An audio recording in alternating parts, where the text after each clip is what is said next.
오늘 말씀은 창세기 12장 8절과 22장 13절에서 18절, 요한복음 8장 56절과 58절 말씀을 함께 읽도록 하는데요. 오늘의 말씀의 제목은 죄의 저주에서 구원받은 아브라함에 대해서 여러분들과 함께 말씀을 나누도록 하겠습니다. 우리 말씀 한 절씩 믿음으로 교독하겠습니다. 제가 먼저 읽겠습니다. 거기서 베델 동쪽 산으로 옮겨 장막을 치니 서쪽은 베델이요 동쪽은 아이라. 그가 그곳에서 여호와께 제단을 쌓고 여호와 이름을 부르더니 아브라함이 눈을 들어 살펴본즉 한 순양이 뒤에 있는데 뿔이 숯불에 걸려 있는지라. 아브라함이 가서 그 순양을 가져다가 아들을 대신하여 번제로 드렸더라.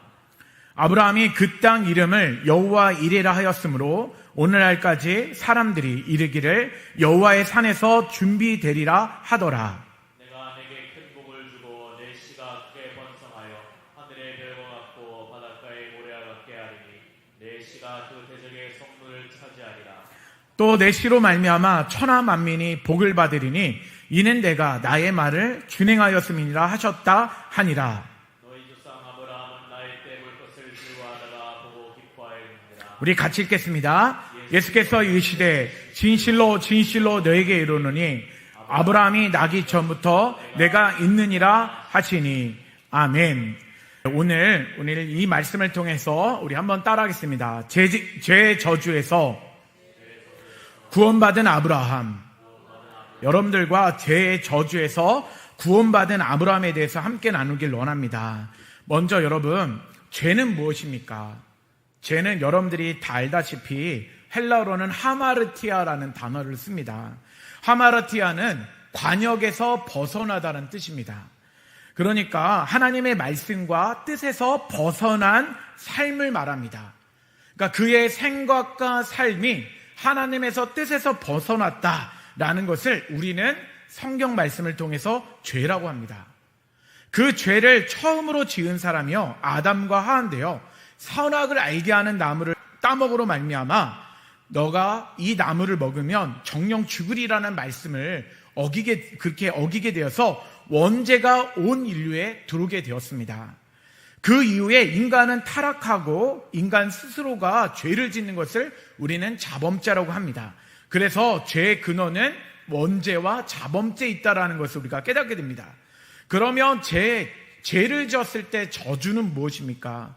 저주는요, 우리가 주일날에는 어떤 말씀을 나눴냐면 하나님께서 죄를 지으면 그냥 내버려 두신다라는 부분을 말씀을 통해서 죄에 대한 저주로서 그냥 내버려 두신다라는 부분을 우리가 나눴습니다. 그런데 죄의 저주는요, 하나님을 알지 못하고 관역을 벗어나고 하나님의 뜻을 알지 못할 때, 그는 예수 그리스도를 알지 못할 때는 지옥에 간다. 천국이 아닌 지옥에 간다라는 것이 죄의 저주입니다.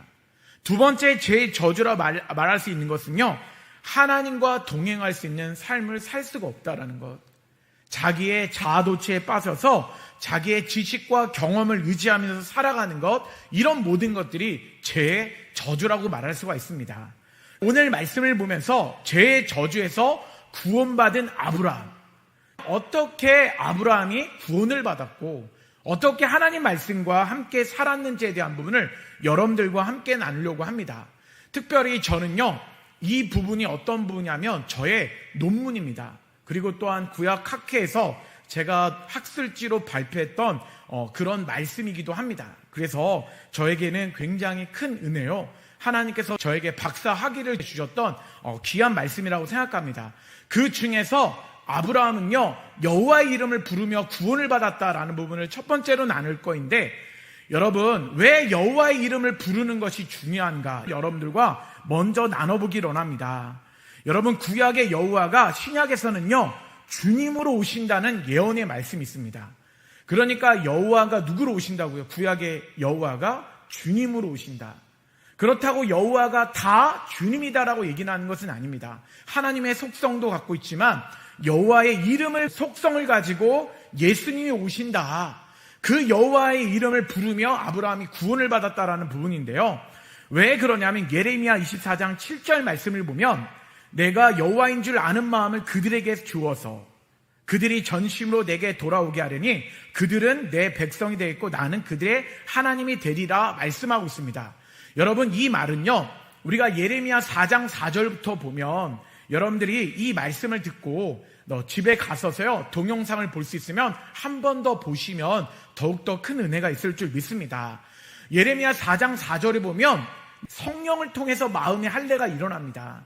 성령의 충만을 받으면 마음의 할례가 일어나면 성령의 충만을 받는데요, 그런데 그 이후에 성령의 충만을 주실 때 여호와인 줄 아는 마음을 그들에게 주신다는 것입니다.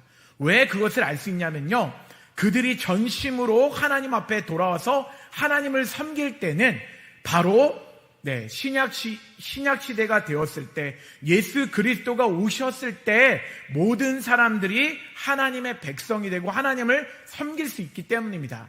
그때 바로 여호와가 누구신지를 아는 마음을 이스라엘 백성들에게 주신다는 것입니다.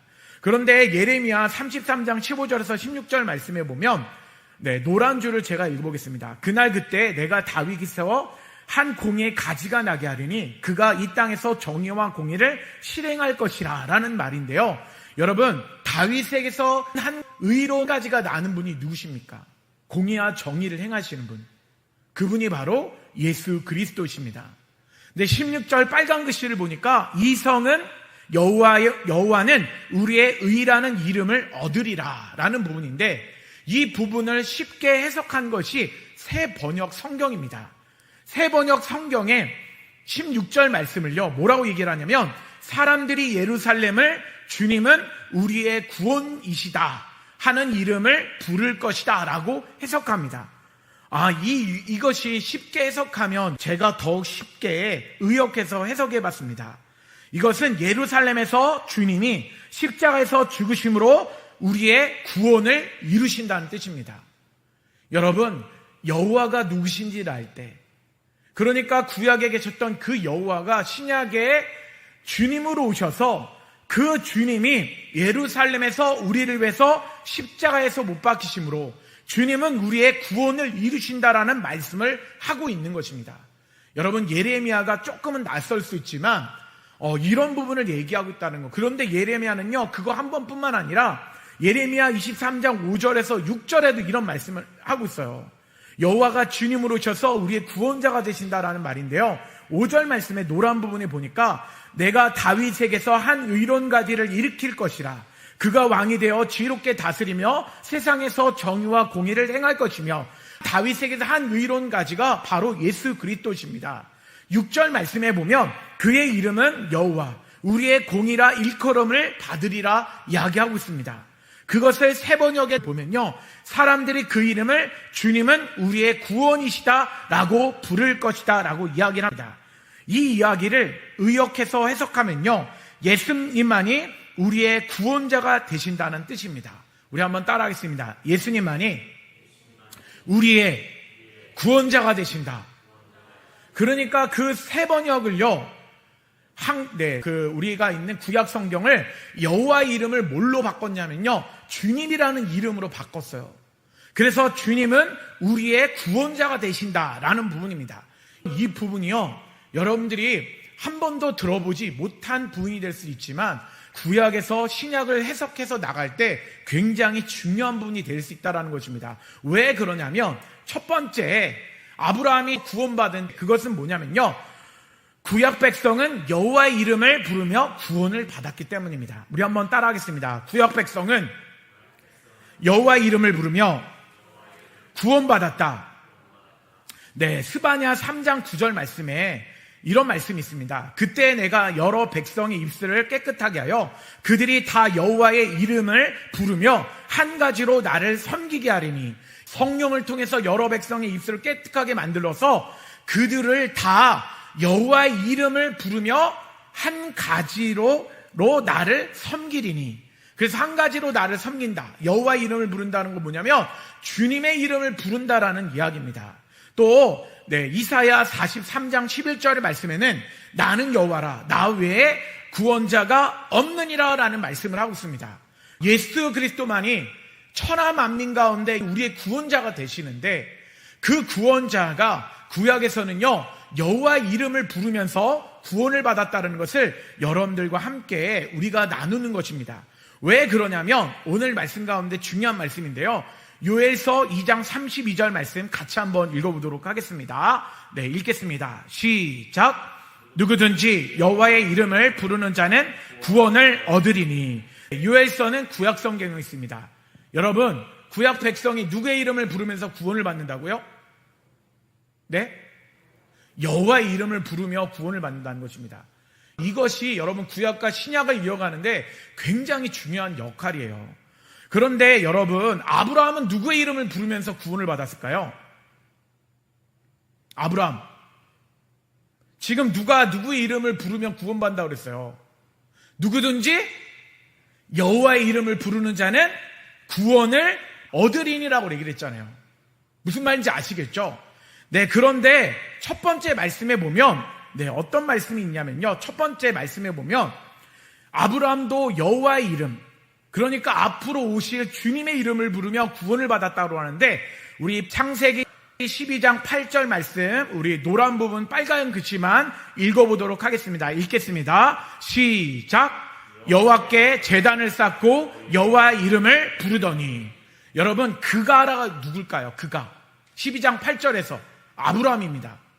아브라함이 누구의 이름을 불렀다고요? 여호와의 이름을 부르며 무엇을 쌓았다고요? 제단을 쌓았다는 것입니다. 여러분, 요엘서 2장 32절 말씀 가운데도 누구든지 여호와의 이름을 부르는 자는 구원을 얻는다라고 했는데, 여호와의 이름을 누가 불렀습니까? 제단을 쌓고 아브라함이 불렀다는 것입니다. 그러니까 아브라함은 누구의 이름을 부르면서 구원을 받았다는 말씀입니까? 여호와의 이름을 부르면서 구원을 받았다는 거예요.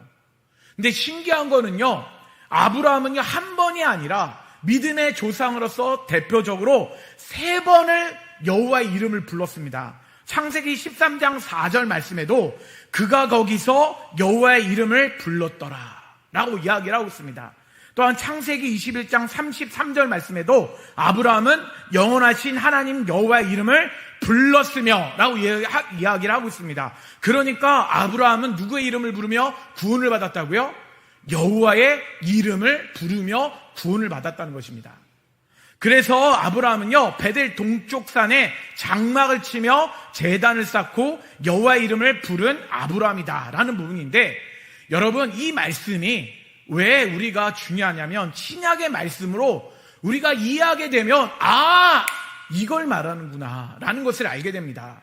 여러분, 베드로와 바울은 누구의 이름을 부르면 구원을 받는다고 얘기를 했습니까? 부르는 자는 구원을 받으리라고 얘기를 했잖아요.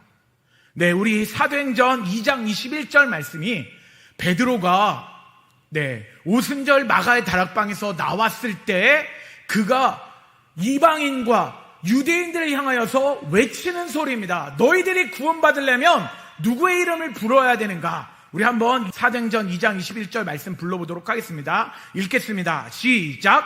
누구든지 주의 이름을 부르는 자는 구원을 받으리라 하였느니라.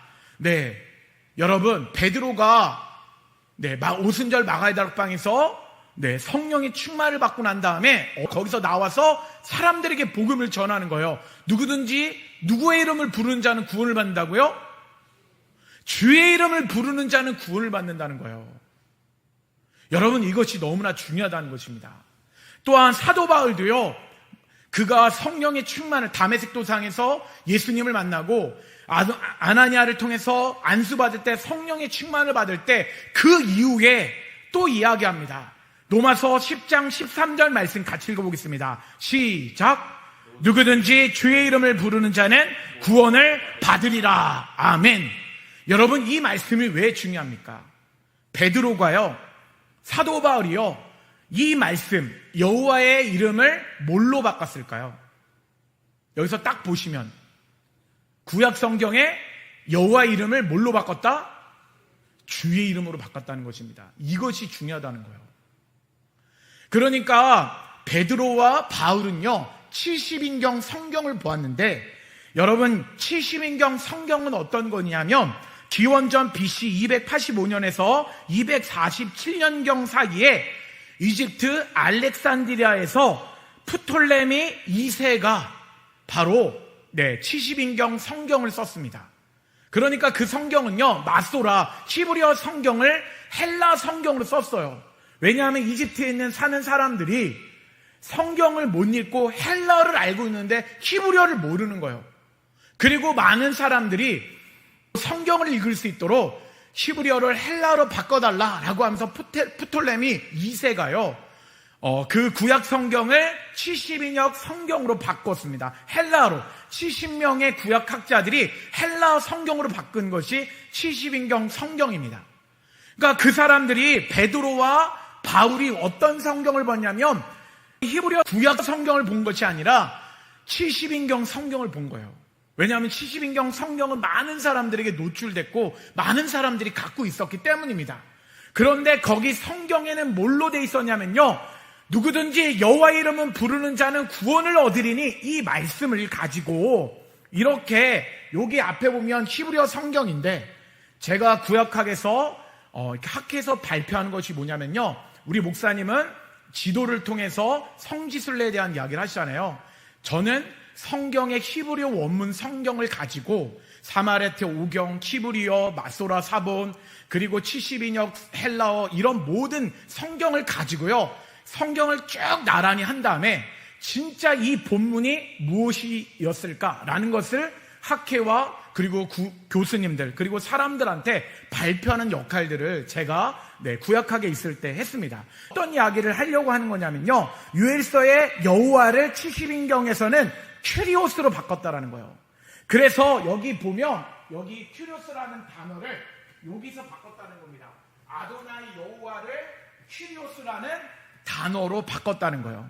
그래서 누구든지 여호와의 이름을 부르는 자는 누구로 바꿨다고요? 주의 이름을 부르는 자는 구원을 받으리라 라고 얘기를 했습니다. 여러분, 베드로가 누구의 이름을 부르면서 구원을 받았을까요? 네, 여러분 기억나시죠? 마태복음 6장 16절 말씀에 어떤 말씀이 있을까요?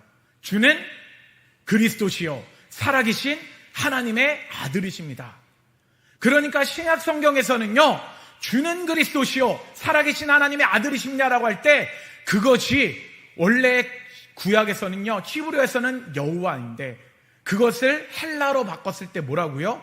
큐리오스, 주라는 뜻으로 바꿨다는 것입니다. 여러분, 우리가 창세기 15장 6절의 말씀에 보면요, 아브라함이 여호와를 믿으니 여호와께서 이를 그의 의로 여기셨다라는 부분을요, 제가 의역을 해서 보면요, 어떤 거냐면 아브라함이 맨 처음에 나온 여호와를요 주님으로 바꿉니다. 그래서 아브라함이 여호와를 믿으니 하나님께서 이를 그의 의로 여기셨다라는 본문이 된다는 것입니다. 그래서 아브라함은 누구를 믿었다고요? 주님을 믿었다. 그런데 여러분, 이 본문 가운데 많은 주석가들과 학자들, 그리고 저도 논문에서 발표할 때 15장 1절과 사도행전 18장 9절 말씀을 이렇게 비교해 보는 것은 굉장히 중요한데, 이후에 여호와의 말씀이 환상 중에 아브라함에게 임하여 이르시되 아브라함아 두려워하지 말라, 나는 내 방패여 너의 지극히 큰 상급이니라. 첫 번째는 뭐냐면요, 구약에서 주님은 누구로 계셨냐면 여호와의 말씀으로 계셨다는 것입니다. 여러분, 신약 시대에 보면 똑같은 본문인데요, 사도 바울에게 예수님이 밤에 나타나셨습니다. 밤에 주께서 환상 가운데 바울에게 말씀하시되 두려워하지 말며 침묵하지 말고 말하라 라고 이야기를 합니다. 여러분, 이후에라는 단어를요, 사도행전에서는 밤에, 왜냐하면 아브라함이 그때 여호와의 말씀을 환상 중에 만난 것은 밤이었습니다. 밤에 하늘의 별과 해와 달과 별을 보았잖아요. 밤에 여호와의 말씀이 환상 중에 아브라함에게 임한 것처럼 또 바울에게도 주께서 환상 가운데 바울에게 말씀하시되, 아브라함 시대 때도 예수님은 어디에 계셨냐면요, 하나님의 보좌 우편에 앉아 계셨습니다. 또한 사도 바울 때도요, 예수님은 어디에 계셨냐면요, 승천하신 다음에, 부활하시고 승천하신 다음에 하나님 보좌 우편에 앉아 계셨다는 것입니다. 그런데 동일하게 아브라함에게 찾아오신 거예요. 여호와의 말씀으로 환상 가운데 아브라함에게 찾아오신 것처럼 바울에게도 주께서 환상 가운데 말씀하시면서 동일하게 말씀하십니다. 두려워하지 말라. 그런데 이 뒤에 나는 방패여 너의 지극히 큰 상급이니라 라는 말씀이 왜 우리 구약 학자들과 조직 신학자들이 왜 이 말씀을 중요시 여겼느냐? 나는 내 방패라는 말씀이 중요한데요. 여러분, 여호와의 말씀이 주님이라면 주님이 어떻게 아브라함의 방패가 되셨을까요? 아브라함의 방패가 되신 것은요, 그가 먼 미래에 십자가를 지시면서 우리를 대신하여, 아브라함을 대신하여서 손에 발목에 못자국을 못을 박힘으로 말미암아 우리 대신에 몸으로써 방패가 되셨습니다. 그리고 칼에 찔리심으로 말미암아 우리를 대신해서 몸을 희생해서 방패가 되셨다는 것입니다. 그래서 그는 십자가에서 아브라함과 온 윤리를 위해서 희생함으로 말미암아 방패가 되신 그 예수님이 바로 아브라함에게 찾아오셨다라는 말씀을 여러분들과 나누는 것입니다. 여러분, 첫 번째 말씀은 어떤 말씀을 여러분과 나누고 있습니까? 아브라함이 미래에 오실 주님의 이름을 부르면서 구원을 받는데요, 여호와의 이름을 부르면서 구원을 받는다는 거예요. 미래에 오실 예수님을 바라보면서 여호와의 이름을 불렀다는 것입니다. 그런데 아브라함은요, 예루살렘에서 십자가에 죽으실 예수님을 바라보고 믿음으로 구원을 받았다라고 하는데, 창세기 12장 13절 말씀에도 아브라함이 가서 그 순양을 가져다가 아들을 대신하여 번제로 드렸더라. 그런데 오늘날까지 사람들이 이르기를 여호와의 산에서 준비되리라 라는 부분인데, 여기서 놀라운 비밀이 숨어 있습니다. 바로 모리아산은 지금으로 말하면 예루살렘 성을 말하잖아요. 그런데 그곳에서 오신 분이, 예수님은 여호와의 속성으로 이 땅에 오셨는데, 여호와는 누구신가? 여호와는요, 언약을 베푸시는 하나님의 속성도 갖고 있습니다. 여호와가 무조건 미래에 오실 예수님을 말하는 것이 아닙니다. 여호와의 속성은요, 구원을 베푸신 하나님도 있습니다. 그런데 여호와의 속성 가운데는요, 구원자이신 예수님이 그 안에 숨겨져 있다는 것입니다. 여러분, 예수님의 뜻이 무엇입니까? 예수님의 뜻은요, 여호와는 구원자이시다. 우리 한번 따라하겠습니다. 여호와는 구원자이시다. 그래서 예수님은 여호와의 이름으로 오셨다는 것입니다. 여러분, 여호와의 이름을 부르면서 아브라함이 먼 미래에서 구원을 받았는데, 그러면 여호와에서 산에서 준비되라고 했는데, 여호와의 산과 예수님께서 십자가에서 죽으신 갈보리산은 어떤 관계가 있는지 여러분 굉장히 중요한데요. 여러분들 이런 이야기들을 많이 들어본 적이 있을 거라고 생각을 합니다.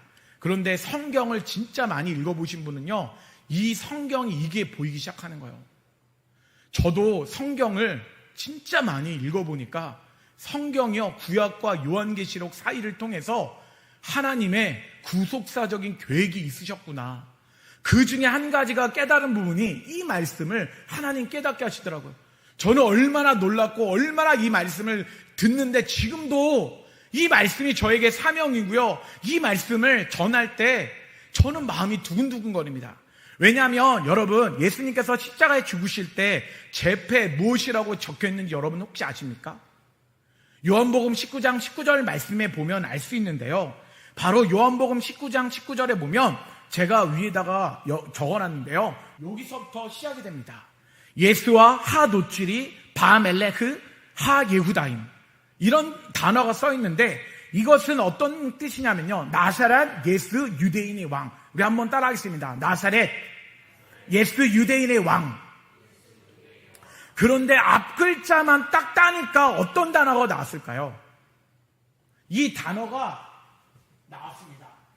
요드 해 바부 페 라는 단어가 딱 나왔는데요, 요거를 합치면 우리가 읽을 때는 야훼라 부르지만 이스라엘 백성들은 야훼라 부르지 않습니다. 왜냐하면 야훼라 부르면 죽는다라고 생각하기 때문에 여호와 이름을 아도나이라고 부릅니다.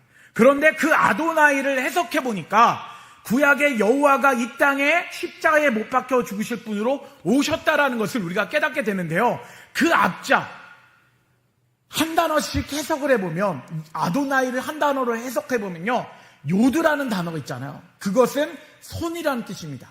손. 그래서 여러분들이 집에 가서 하나씩 여러분이 이것을 다시 한번 몇 번씩 보세요. 그러면 더욱더 큰 깊은 깨달음이 있을 줄 믿습니다. 요드는 손이란 뜻이고요. 그리고 히브리어 해자는 보라는 뜻입니다. 그리고 바브는 뭐같이 생겼습니까? 모처럼 생겼죠. 그래서 바브는 못이고요. 해는 보라라는 뜻입니다. 그러니까 이것을 합치면 어떤 뜻일까요? 4개의 단어를 합치면요, 어떤 단어이냐면 보라, 예수님이 십자가에서 못 박히신 것을 보라라는 뜻입니다. 무슨 뜻이라고요? 십자가에 못 박히신 손을 보라. 우리 한번 따라하겠습니다. 십자가에서 못 박힌 손을 보라. 이런 뜻입니다. 이것이 바로 아도나이를 합쳤을 때 이런 뜻이 된다라는 거예요. 그런데 이 단어는요, 요한복음 20장 27절에 보면 의심하는 도마가 나는 보지 않고는 믿을 수 없습니다 라고 했을 때 예수님께서 십자가에 못 박힌 손을 보라 라고 했던 그것이 바로 해와 요드와 해와 바브와 해라고 해서 아도나이라는 뜻을 합쳐보니까 그 단어가 알파벳 하나씩 따져보니까 십자가에 못 박히신 손을 보라. 우리를 위해서 십자가에 못 박혀 죽이신 예수 그리스도가 바로 이 땅 가운데 여호와의 속성 가운데 이 땅 가운데 오셨구나라는 부분들을 우리에게 깨닫게 하시는 것입니다. 여러분, 두 번째, 아브라함은 예수님의 때를 바라보며 십자가와 부활을 경험했다는 것입니다. 여러분, 첫 번째는 아브라함이 여호와의 이름을 부르며 구원을 받았다.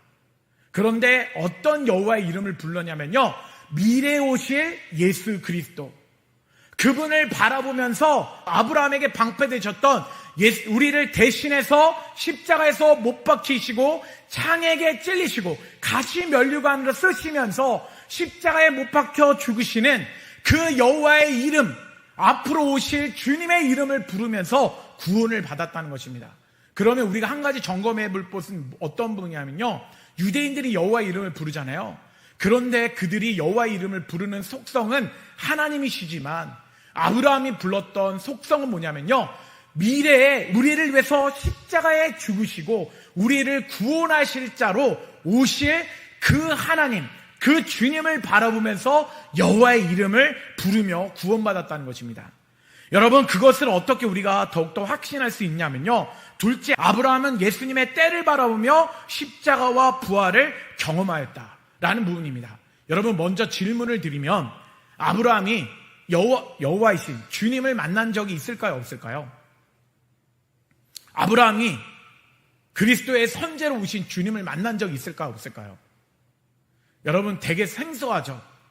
구약학에서는 이런 부분들이 막 발표가 되는데 교회에서는 조금 생소할 수가 있어요. 여러분들이 이 말씀이 여러분들의 안에 들어오면요, 굉장히 많은 것들이 열려지기 시작한다는 것입니다. 요한복음 8장 40절 말씀에 보니까 예수님이 말씀하시는 거예요. 아브라함은 이렇게 하지 않았다.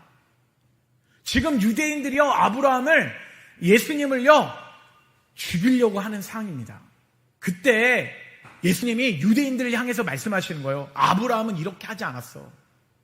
내한테 이렇게 하지 않았어. 라는 부분인데, 그런데 많은 학자들이 그러면 아브라함이 진짜 예수님을 만난 적이 있을까? 라는 부분에 대해서 해석하는 부분들이 있는데요. 그것이 창세기 18장 1절에서 2절인데, 마물의 상수리 나무에서 눈을 들어본 즉 3명의 사람들이 맞은편에 있었던 거예요. 3사람이 있었어요. 아브라함을 찾아왔는데 그 중에 3명의 사람이 있는데, 히브리서 14장 2절에는 천사라고 얘기하지만 성경의 진짜 말씀에 보면요, 창세기 19장 1절의 말씀에 보면요, 저녁 때 그 두 천사가 소돔에 이르니 롯을 방문합니다. 그러니까 3명의 인간이 아브라함에 찾아왔는데 2명은 누구냐고 하냐면 천사라고 얘기를 하고 있어요. 근데 3명 중에 1명은 누구라고 얘기를 하냐면, 창세기 18장 22절 말씀 같이 한번 읽어보도록 하겠습니다. 우리 한번 읽어보겠습니다. 시작. 그 사람들이 거기서 떠나 소돔으로 향하여 가고 아브라함은 여호와 앞에 그대로 섰더니 3명 중에 2명은 천사라고 이야기를 합니다. 1명은 누구라고 하냐면요, 사람으로 오신 그분을 여호와 앞에 섰다. 그 한 분이요, 아브라함의 인간의 모습으로 오신 여호와라고 이야기를 하는 거예요. 그러니까 3명 중에 1명은 여호와이시고 2명은 천사라고 지금 성경 말씀은 이야기하고 있는 거예요.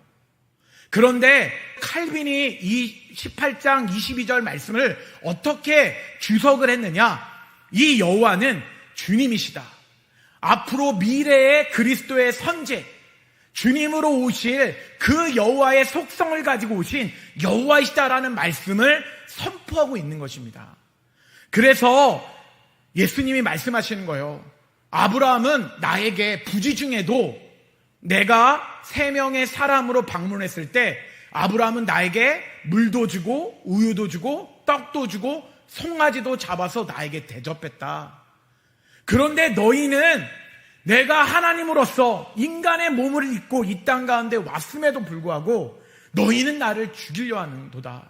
아브라함은 이렇게 하지 않았다라는 본문의 말씀을, 이 본문의 말씀을 잡고서 쓴다는 것입니다.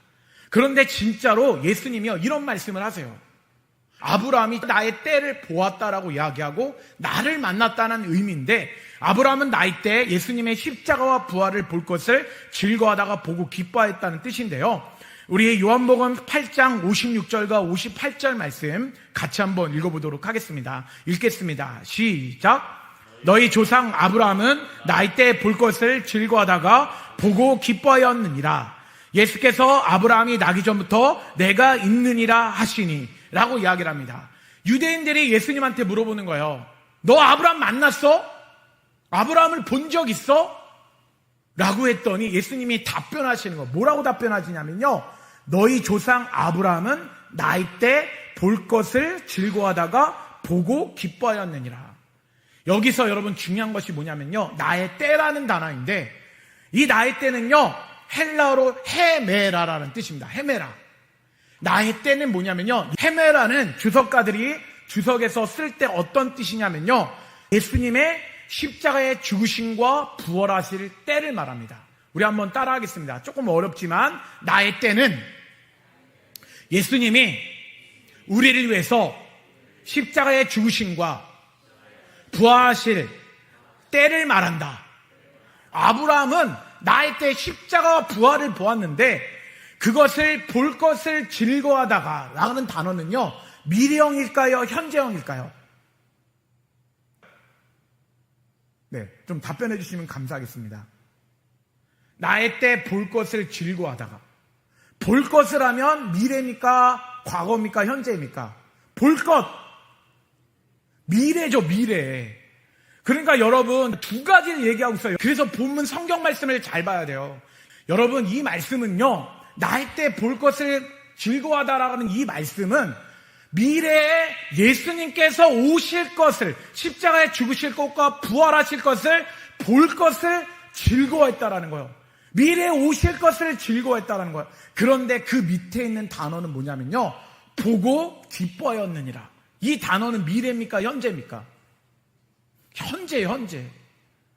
그러니까 그렇구나, 아브라함은 미래에 예수님이 십자가에 죽으심과 부활하심을 올 것이구나. 그런데 지금 현재 보고 기뻐했다는 것입니다. 아브라함이 살아있을 때 예수님이 십자가의 지심과 부활하심을 보았다라고 얘기를 하는 거예요.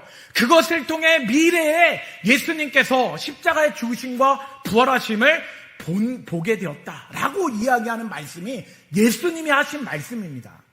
그런데 58절에도요, 아브라함이 나기 전부터 내가 있느니라. 무슨 답변입니까? 너가 그러면 50도 안 됐는데 아브라함을 보았어? 이 답변은 무엇을 말씀하시는 겁니까? 내가 보았지. 나는 아브라함 나기 전부터 내가 있었어. 나는 구약의 말씀으로, 여호와의 말씀으로 있으면서 아브라함이 있기 전부터 나는 있었고 아브라함을 나는 만났다 라는 대답을 그들에게 한 것입니다. 그 말을 하니까 유대인들이 예수님을 잡아서 죽이려고 했던 거예요. 그렇다면 아브라함이 언제 나의 때, 현재에서 나의 때를 보고서 예수님의 십자가의 죽으심을 보았는가, 이 부분을 우리가 살펴봐야 되잖아요. 예수님은 이삭 대신에 순양으로 준비되신 분으로 예루살렘에서 십자가에서 만민을 위해서 죽으실 분으로 오신다는 거예요. 여러분, 우리 창세기 12장 13절에서 14절 말씀 같이 읽어보겠습니다. 읽겠습니다. 시작. 아브라함이 눈을 들어 살펴본즉 한 순양이 뒤에 있는데 뿔이 수풀에 걸려 있는지라 아브라함이 가서 그 순양을 가져다가 아들을 대신하여 번제로 드렸더라. 아브라함이 그 땅 이름을 여호와 이레라 하였으므로 오늘까지 사람들이 이기를 여호와의 산에서 준비되리라 하더라. 아멘. 여러분, 이삭 대신에 번제를 드리려고 할 때, 아브라함 이삭을 번제로 드리려고 할 때 하나님이 아브라함을 부르십니다. 아브라함아, 아브라함아, 멈춰라. 너의 믿음을 보았느니라 하면서 대신에 보니까 무엇을 준비했다고요? 순양을 준비했습니다. 순양. 나무 뿌리에 걸려있는, 나무 가지에 걸려있는 이삭 대신에 준비할 순양이 걸려있다는 것입니다. 여러분, 이 순양이 누구를 말합니까? 미래에 오실 누구요? 예수님이십니다. 예수님이 누구 대신에 십자가에 못 박혀 죽으신다고요? 이삭 대신에 여러분을 대신하여서 십자가에서 달리실 분이시다. 그것을 아브라함이 현재의 이삭 대신에 미래의 여호와의 산에서 바로 어디서요? 예루살렘 성, 지금으로 아브라함 시대 때 모리아 산에서 준비되리라 하는 그 부분이 어디를 말하냐면요, 미래의 예루살렘 성을 말합니다. 모리아 산인 예루살렘 성, 그 성전이 여호와의 산은 어디인가? 바로 이삭을 대신하여 예수님께서 죽으실 갈보리산, 모리아 산을 뜻한다는 것입니다. 그곳에서 예수님께서 갈보리산에서 이삭과 온 인류의 죄를 대신하여 십자가에서 죽으셨다는 것입니다. 그것을 아브라함이 현재의 예수님이 십자가에서 죽으실 것을 보고, 이삭 대신해서 죽을 것을 보고, 미래의 예수님은 예루살렘 이곳에서 우리를 위해서, 온 인류를 위해서 십자가에 못 박혀 죽으시는구나 라는 부분들을 우리에게 말씀하시는 것입니다. 바로 순양은요, 여호와의 산은 바로 예수님의 성입니다. 네, 여러분들이 이것을 자세히 보시려면요, 제 학술지와 제 논문을 보시면 너무나 자세하게 설명이 되어 있습니다. 왜냐하면 중간중간에 지금 한 400페이지 되는 것을 여러분들이 몇 페이지로 이렇게 축약을 하다 보니까 조금 애매한 부분도 있고 어려움으로 다가오는 부분이 있지만 여러분들이 점점점 눈이 떠질 거라고 생각을 합니다. 그렇다면 여러분, 예수님이 십자가의 죽으심에 대한 사건은 이삭 대신해서, 온 인류 대신해서 예수님이 십자가에 죽으신 것이라고 한다면, 그러면 예수님께서 부활은 어떤 부분을 아브라함이 부활로 보았을까라는 것을 깨닫는데요, 대적을 차지한다는 것은 예수님께서 부활 후 왕이 되심으로 사단을 이기신다는 뜻입니다. 우리 창세기 22장 17절 말씀 같이 한번 읽어보도록 하겠습니다. 읽겠습니다. 시작.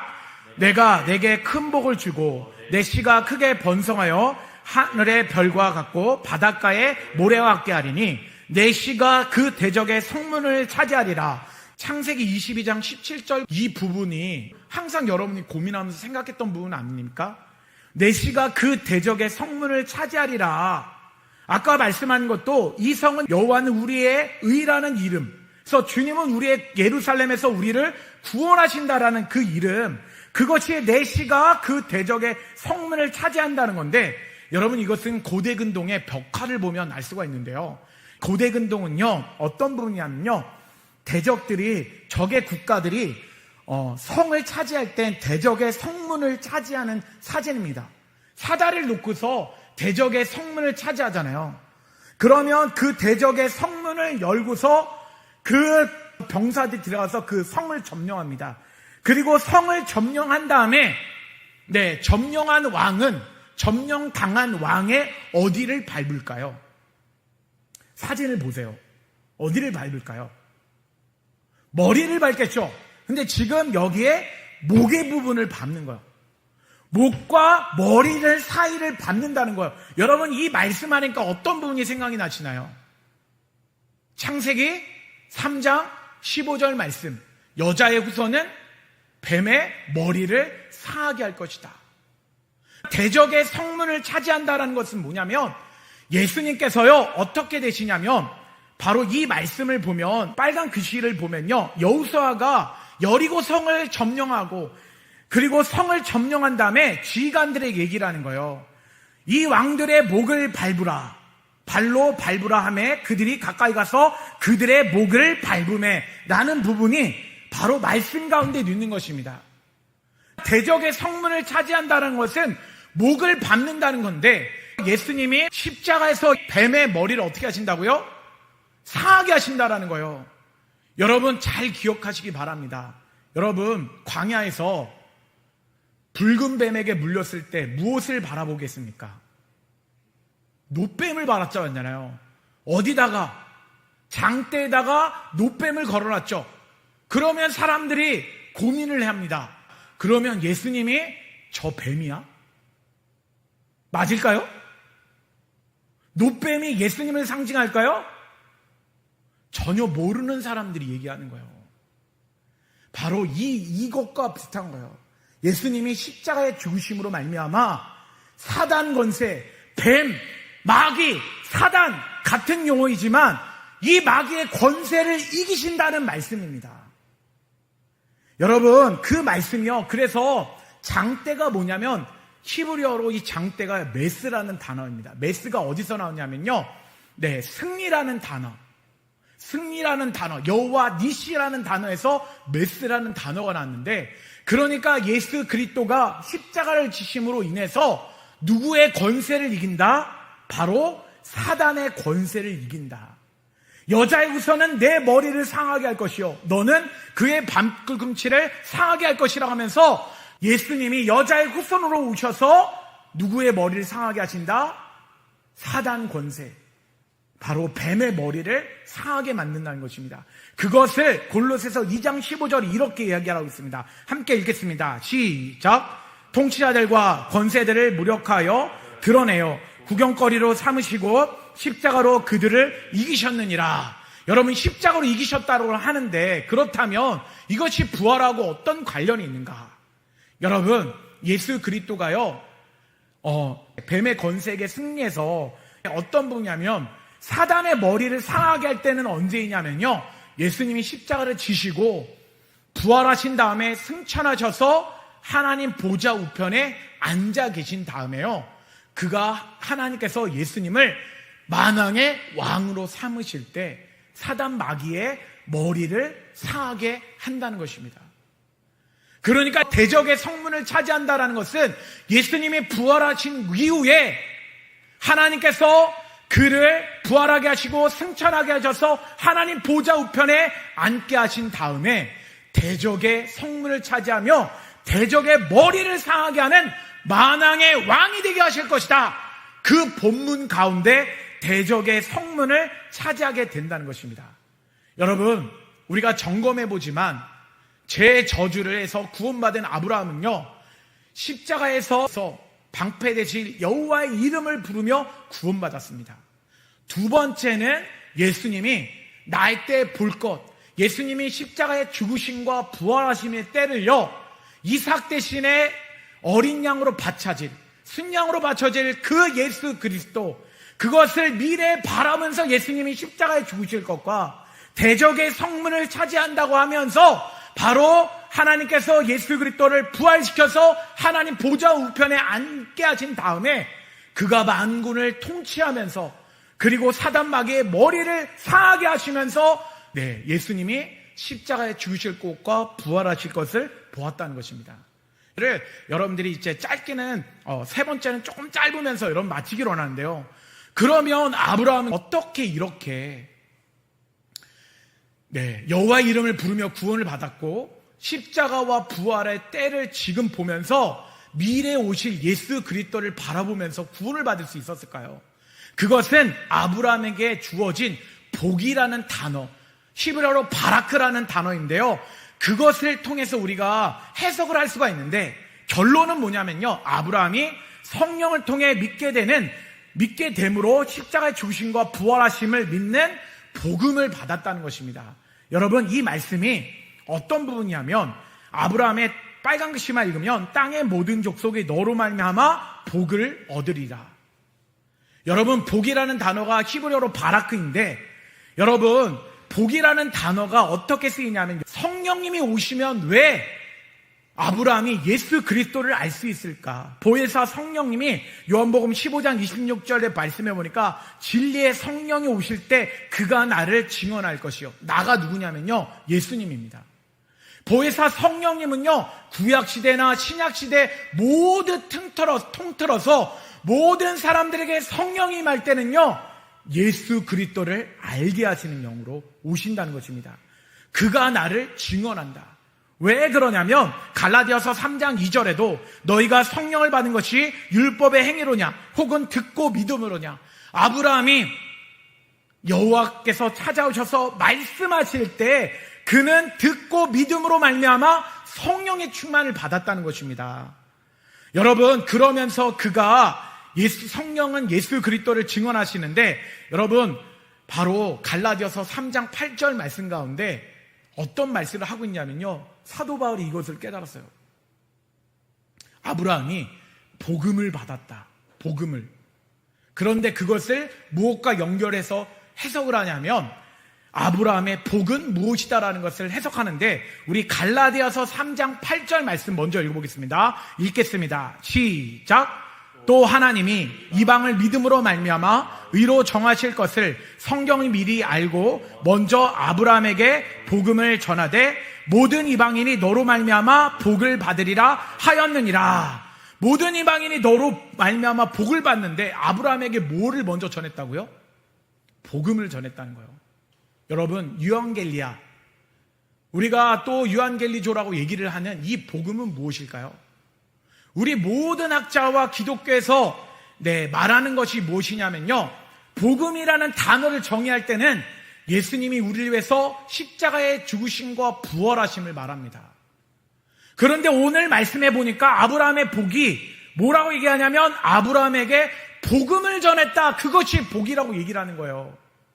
그러니까 아브라함이 예수 그리스도가 우리를 위해서 십자가에 죽으심과 부활하심을 그가 나의 때 볼 것을 즐거워하다가 나의 때를 보고 기뻐하였다 하면서 현재 그가 예수님이 이삭 대신에 바쳐지는 어린 양, 순양, 그리고 내 대적의 성문을 차지하리라 라고 했던 그것을 통해서 부활을, 그 메시지가 바로 아브라함에게 무엇으로 전해졌는가?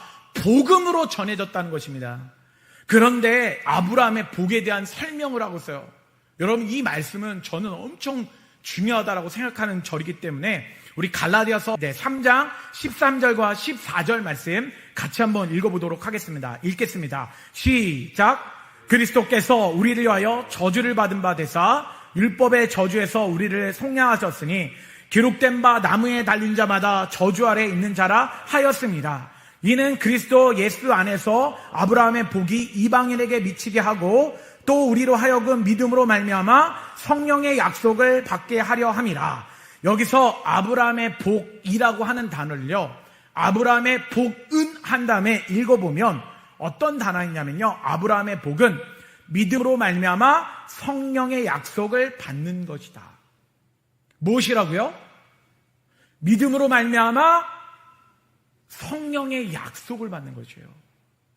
그러니까 아브라함의 복이라는 단어에, 여러분 영어에 보면 선행사가 있잖아요. 왓이라는 선행사는 그 앞에 있는 것이 주절입니다.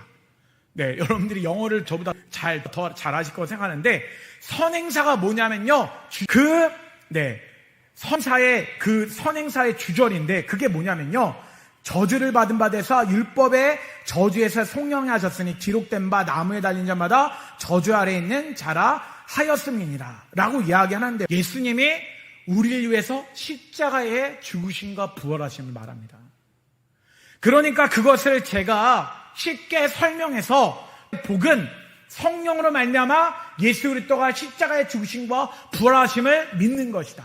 우리 한번 따라하겠습니다. 아브라함의 복은 성령으로 말미암아 예수 그리스도가 십자가에 죽으심과 부활하심을 믿는 것이다.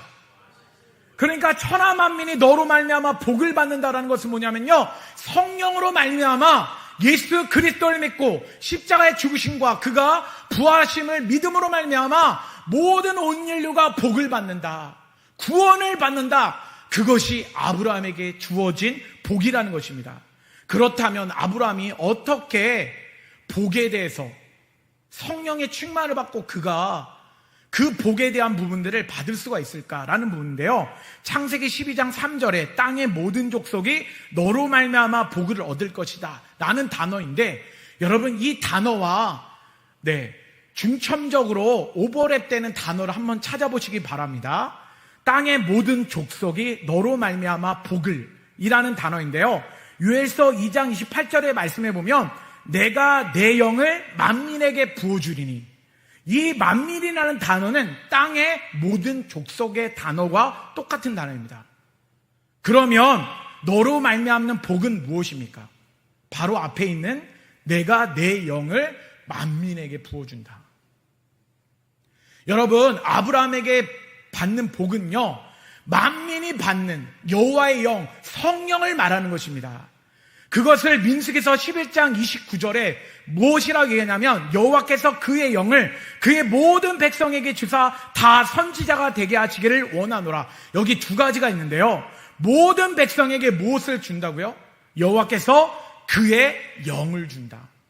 이 단어가 오버랩되는 게 뭐냐면, 똑같이 벤다이어 그랩으로 가면 통합되는 게 뭐냐면요, 땅의 모든 족속, 모든 백성이 똑같이 되는데, 이 복이라는 단어가 12장 3절엔 뒤 있지만, 너로 말미암아 복이라는 단어가 있지만, 그런데 요엘서 2장 28절에는 내 영, 그리고 여호와께서 그의 영을 모든 민족에게 준다는 것입니다.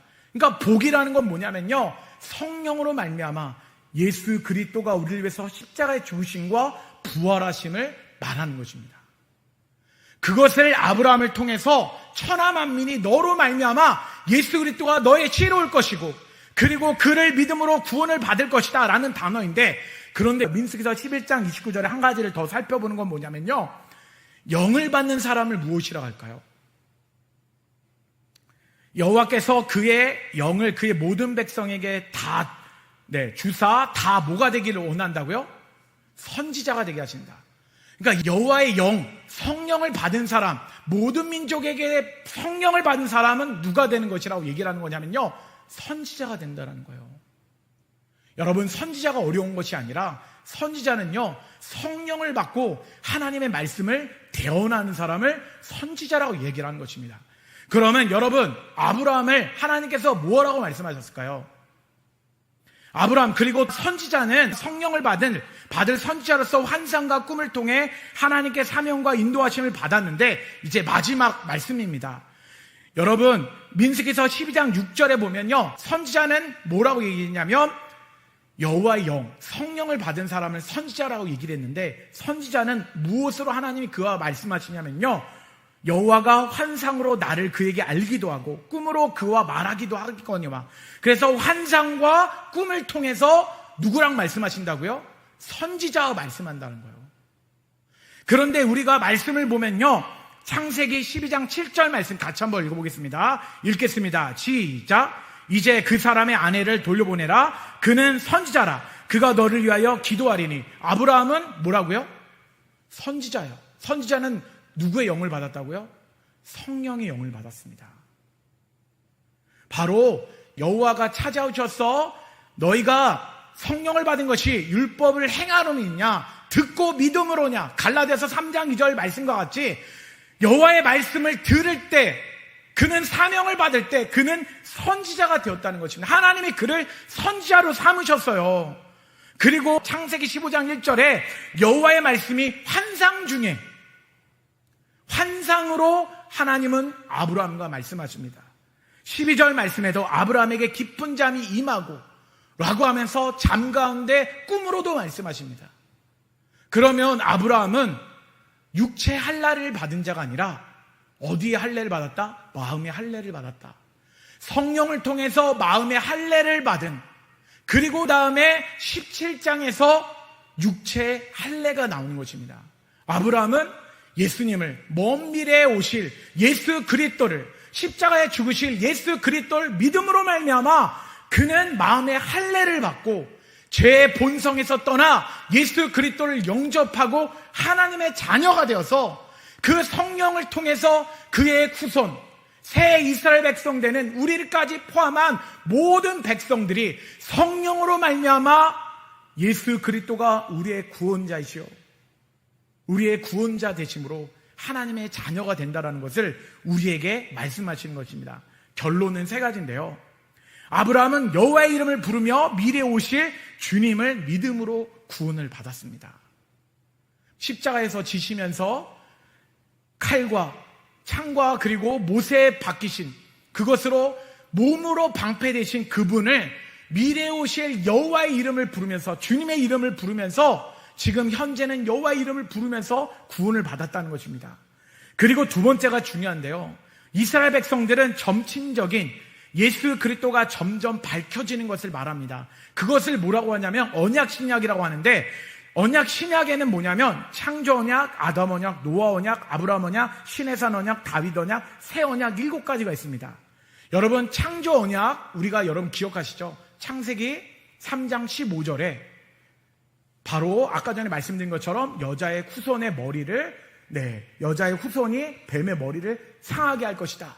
그 창조 언약, 그리고 아담 언약, 노아 언약, 아브라함 언약, 시내산 언약, 다윗 언약까지도 이스라엘 백성들이 다 받았다는 거예요. 근데 아직 이스라엘 백성들은, 유대인들은 무엇을 못 받았습니까? 새 언약인 예수 그리스도를 아직 못 받은 거예요.